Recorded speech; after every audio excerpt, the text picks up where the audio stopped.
Welcome back everyone. The World Cup of 2022 has begun, and I wanted to do just one more of these tactical previews, mainly just because of how highly requested this nation is.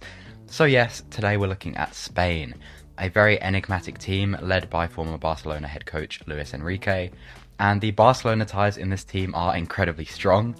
8 of the 26 called up play for Barca, and there are significant parallels between those two teams.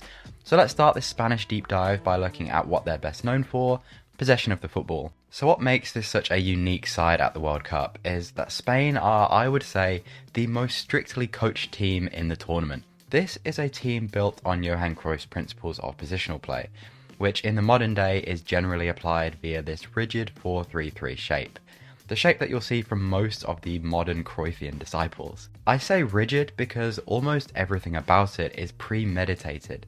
The players know what zones they need to occupy, and they hold those positions with discipline. The angles and distances between players are all calculated, and even the way Spain pass and move is practiced to the point of being automatic. And what do I mean by that? Well, to understand, it's useful not to see Spain necessarily as this 4-3-3, but actually as 2 triangles on either side of the pitch, with the centre forward and pivot between them. And these triangles signify important relationships between the fullback, the winger, and the number 8. And while these zones are fixed, as in Spain always wants somebody to occupy each of them, the players do have the freedom to rotate between them. So the most common rotation is when the winger comes inside, the fullback pushes up, and the number 8 drops back. And the whole point of this movement is to disrupt and confuse your opponent in order to create space. And that's ultimately what Spain are all about: creating space, which allows you to move the ball forward with control. So here Koke, who's the 8, drops deep, and the fullback Gaia pushes up. The winger Sarabia then drops into where Koke originally was. And at the point of movement, these Portuguese players don't really know who they're supposed to mark. The player Neves was marking is now over at left back, and Cancelo kind of wants to press up on Sarabia, but can't because Gaia is making a run down the touchline. And all it takes is that slight moment of indecision to create space for Sarabia to receive between the lines. And this type of combination can be extended outwards to include your centre forward and pivot. And because it's so heavily practiced, like I said earlier, it can be executed almost automatically with just 1 and 2 touches, making it really difficult to stop. These principles of movement and space creation are at the heart of Spain's possession game. They're constantly manipulating their opponents to create passing options in space. On top of this, there is a second important principle of the Spanish machine, and that's width. So going back to that structure, you'll notice both wingers are hugging the touchline. The reason for this is, again, space. Spain want to stretch the opponent to create bigger gaps between players that they can then exploit. Of course, most teams will try and stay compact regardless, so Spain ultimately use this width to isolate their wingers on the touchline a lot of the time. You'll see a lot of switches from one side to the other, giving them these 1v1s against the fullback, and this can happen over distance too. So here you've got a similar idea from before, as the winger rotates inside, drags the fullback across, and makes space for their own fullback to attack. That's why the wide players in the system bear quite a lot of responsibility, and at both ends of build-up. They're doing the rotating and passing combinations, but also have to be destructive enough to create threat in 1v1 situations. Although this is actually a bit of a problem for Spain, which we'll talk about a little later on. But in general, this is a highly cerebral system. It requires great awareness of space and movement, plus huge technical ability to pull off. And to be fair, that is where Spain excel. They've got a lot of good technicians who are more than capable of executing this passing game. But you might be thinking, what's the actual point of such an obsessive, almost mathematical system? Can't you just go out and play football? Well, the reason behind all of this is that Luis Enrique and Spain value one thing above everything else, and that's control. They want control of the football, control of the tempo, control of territory, and all of these practiced automations, in theory, result in less dispossession and more control. That also translates to a ridiculously patient passing game. They never ever want to kick the ball long, so everybody from the keeper to the centre backs has to be elite on the ball and know how to play out under pressure. In this video, I'm not going to go into Spain's build-up game and all the principles involved in that, but not only do they have excellent technicians in midfield, Enrique has almost exclusively picked ball-playing centre backs. Aymeric Laporte, Eric Garcia, Pau Torres, Hugo Guillamon, all of them excellent on the ball, and Enrique is very often playing two of them at a time. There is absolutely an argument, by the way, that Spain take it a little bit too far and are a little bit too patient. For example, they will turn down more threatening passes for the sake of possession and control, but there is logic behind it. One, the less possession your opponent has, the less they can hurt you, and two, being more patient makes you less susceptible in transition, which is what I'm now going to elaborate on as we briefly look at Spain's defending. Spain's defensive record is actually very decent. Since the start of qualifying, they've conceded 16 in 23 games, and easily the biggest reason for that is just not letting their opponents have the ball, as possession stats are frequently in the 60s, 70s, or even 80% range. But when they do lose it, they're all about winning it back quickly. The first method is very self-explanatory. Because they're so patient and conservative on the ball, the risky passes only tend to happen in the final third, where they have a structure in place to prevent counterattacks and win it back quickly.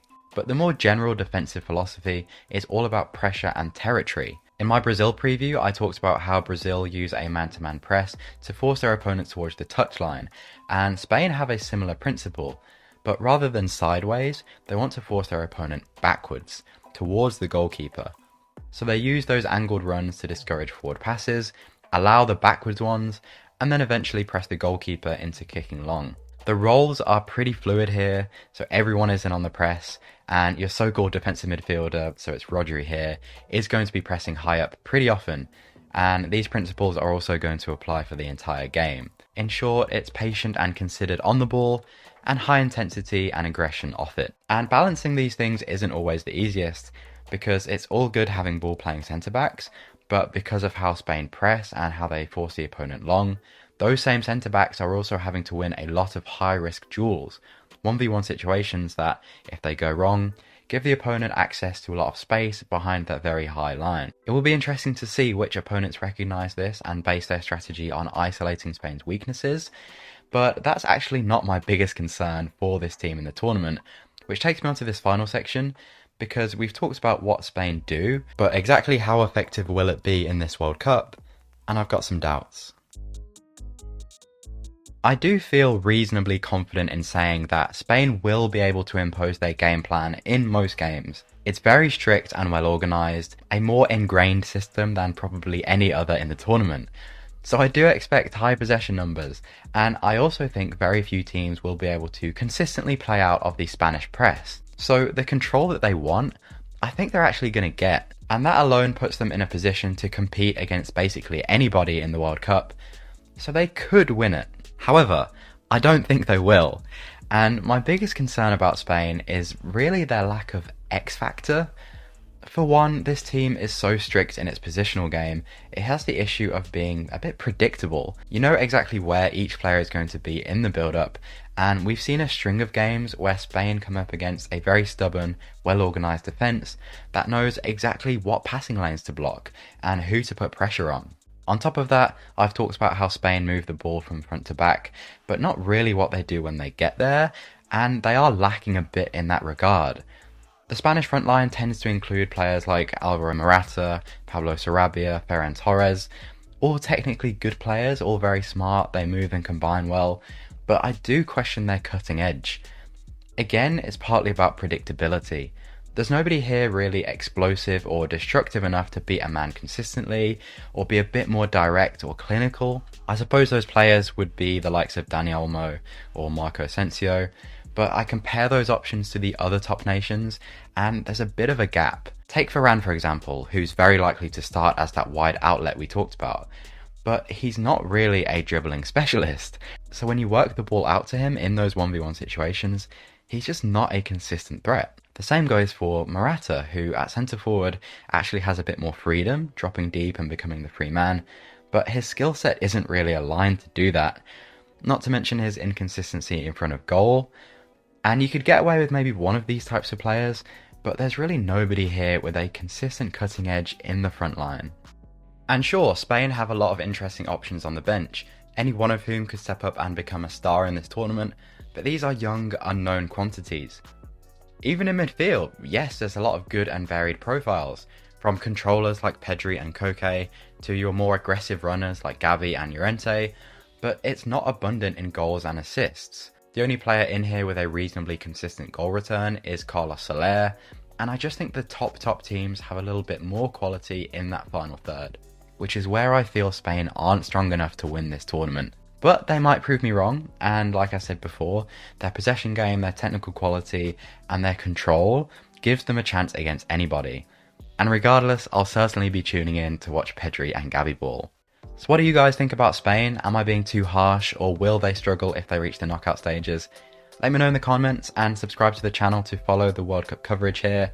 I've got my eye on a couple of fixtures I like to cover, so I look forward to seeing you soon. Take it easy.